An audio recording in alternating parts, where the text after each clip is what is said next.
Welcome to the ADP, the Average Dudes podcast with your average dude host, Matt Mormon. And we're just going to do a quick little news update here, catch up on some of the things going on in the NFL and the world of fantasy football as we are just a few weeks away from the start of the season. We're deep into draft season right now. I know I've got a slow draft going on right now. I just had a full draft on Sunday. I've got another one coming up this upcoming Sunday. So it's a hard time to be on the road right now and keep up with everything going on and be ready for all these drafts this season right now. But we're going to talk about a few things real quick, just a couple injuries and then the Jonathan Taylor situation. And so let's start there. Let's start with Jonathan Taylor. So JT, obviously, he's been kind of clouded here. It's been very murky over the last handful of weeks or so. He is on the PUP list currently. There was talk about the NFI list, the non-football injury list, being put upon him for this back injury that he's had going on. He kind of sounds like he might actually be healthy and just might be sitting out, and he wants a new contract. Obviously, every running back these days seems to want a new deal. And now the Colts have given him permission to seek a trade. Now, I think in years past, once a team kind of allows a player to go seek a trade, typically a trade happens. That's kind of not been the case, though, especially at running back here recently. Austin Eckler this summer is kind of the one that obviously comes straight to mind. As the Chargers gave Eckler permission to go seek a trade, and nothing ever came out of it. And I have two trains of thought here. On one hand, I think there is a chance a deal gets done because I think that right now the Colts can get the most compensation possible. Taylor is heading into the final year of his deal, so if they try to do a franchise tag and trade, his cap hit goes up significantly for the receiving team, right? Think about how much of a difference it is in his current cap hit as a rookie contract player who's on was a second round pick compared to like what we heard about, a Saquon Barkley trade or Josh Jacobs trade, where the cap hit going to another team was around $11 million, I think it was, maybe 10 and a half, somewhere in that range. So I think on that hand, there is a chance a deal gets done because I think right now it might actually be the easiest for the Colts to get a deal done. On the other hand, is a team going to give up the compensation? Right, it's all the arguments that we all know, right? Is a team really going to give up the compensation that the Colts would want for Jonathan Taylor and give the contract for Taylor? That seems very unlikely. The reports are the Colts want first round capital. I cannot imagine that happening by any team. I think that Super Bowl contenders, think of like the Bills and the Chiefs, I think they should consider a second round pick. But if you're not a true contender, though, I don't even think you should consider a second round pick at this point, because you also a contract would have to be attached to this. I would think if there's no contract attached to this, actually, I almost think a second round pick becomes in play a little bit. If you can do kind of a trade a second round for 2 years of Jonathan Taylor, right? If Taylor says, well, I'll play the franchise tag next year if you trade for me. So I think that's actually potentially in play there. I think for his fantasy value, for our purposes, I want to see him get traded, and I want to see him get a new contract.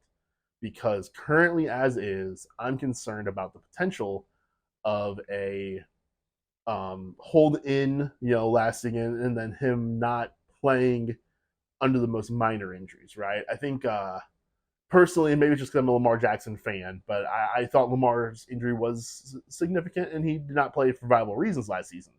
But a lot of people kind of seem to believe that he milked it out a little bit because of the injury.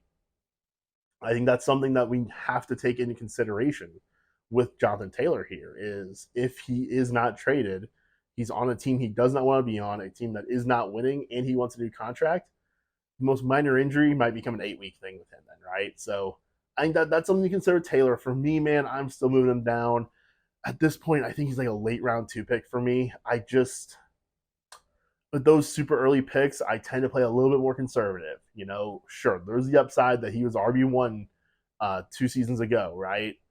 But it was a lower scoring RB1 overall compared to what we've seen in the past. And so I just think I would rather take, at this point, I'd rather take a Tony Pollard even, a guy who I feel a little bit better about in that regard. So we have nothing but bad news to cover here tonight, guys. So there's that Jonathan Taylor situation. Let's shift gears here. Let's go over to Terry McLaurin.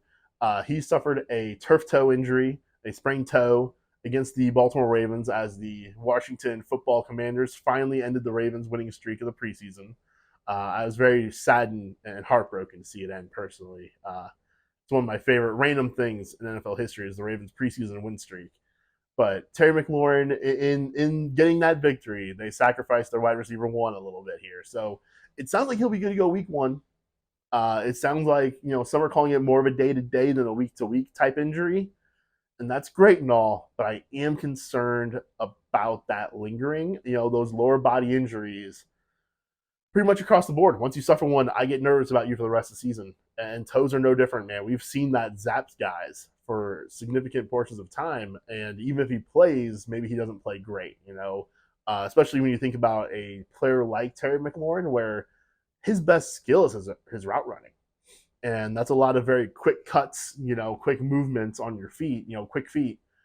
I'd be worried about that with him. I have not changed my rankings yet. I think I could probably move him down a few spots and not really have to think too hard about it. And that's the kind of adjustment I would make here, right? I would not move him down a tier, but I think I would just drop him to the bottom of the tier that he's currently in for me. And so that'd be kind of my advice there is if you've been considering, Terry McLaurin or this other player, and you're really kind of struggling with it, to me, this makes it pretty easy now. You go that other guy. The other piece of injury news, the one we're going to wrap up with here tonight, is Jackson Smith-Njigba, the stud rookie wide receiver for the Seattle Seahawks, the first rookie wide receiver off the board in this year's draft. I was very excited about JSN. Not quite as excited as everybody else seems to have gotten. To me, his ADP's kind of gotten a little bit out of control. I've seen him go as high as like round 5, round 6 in some mocks. Now he has a wrist injury. He just had surgery on it. And it sounds to me the last thing I saw before hitting record on this was 2 to 4 weeks. And the NFL season starts in, I believe it is 2 weeks. So week 1 is kind of up in the air. I would go ahead and rule him doubtful for weeks 1 and 2. And that's okay, though. If his ADP deflates and kind of gets back to like around 9 ADP, where I think maybe it more so belongs, I think that's actually a really great value then. I think you are always taking a rookie wide receiver with the expectation of the second half, right? The expectation of the second half breakout, him being a league winner. How many times have we seen that with these rookie wide receivers where first 3 or 4 or 5 weeks aren't candies and rainbows, but then the second half of the season is. And that's where you really make your money on those kinds of guys. So if this actually just deflates his ADP, my personal expectations are pretty much staying the same because my personal expectations were not to be using him very much in the first half of the season. So for me, I think in a way, this is almost good news because it can bring down that value. And I think my production might still be pretty similar where we can get that second half breakout out of JSN this season. I think that can still come.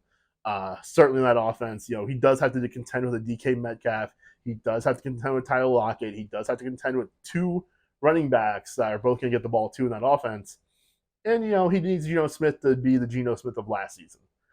So there's a lot of factors there in Seattle, but I believe JSN is the kind of player that can break through on that potential, especially in the second half. So, guys, that's going to wrap it up here for the ADP Average Juice podcast. Hey, you found this one. I'm sure you can find the next one right here wherever you listen to this one, whether it be Spotify, Apple Podcast, Amazon Music. Sorry. If you're watching on YouTube, hello to you. And thanks for following. Thanks for subscribing. Be sure to follow us on Twitter at ADP Dudes. Follow Tanner at Tanner Ward 7. Follow me at Real Matt Mormon. That's with 2 N's on the end there. And we will see you guys next time.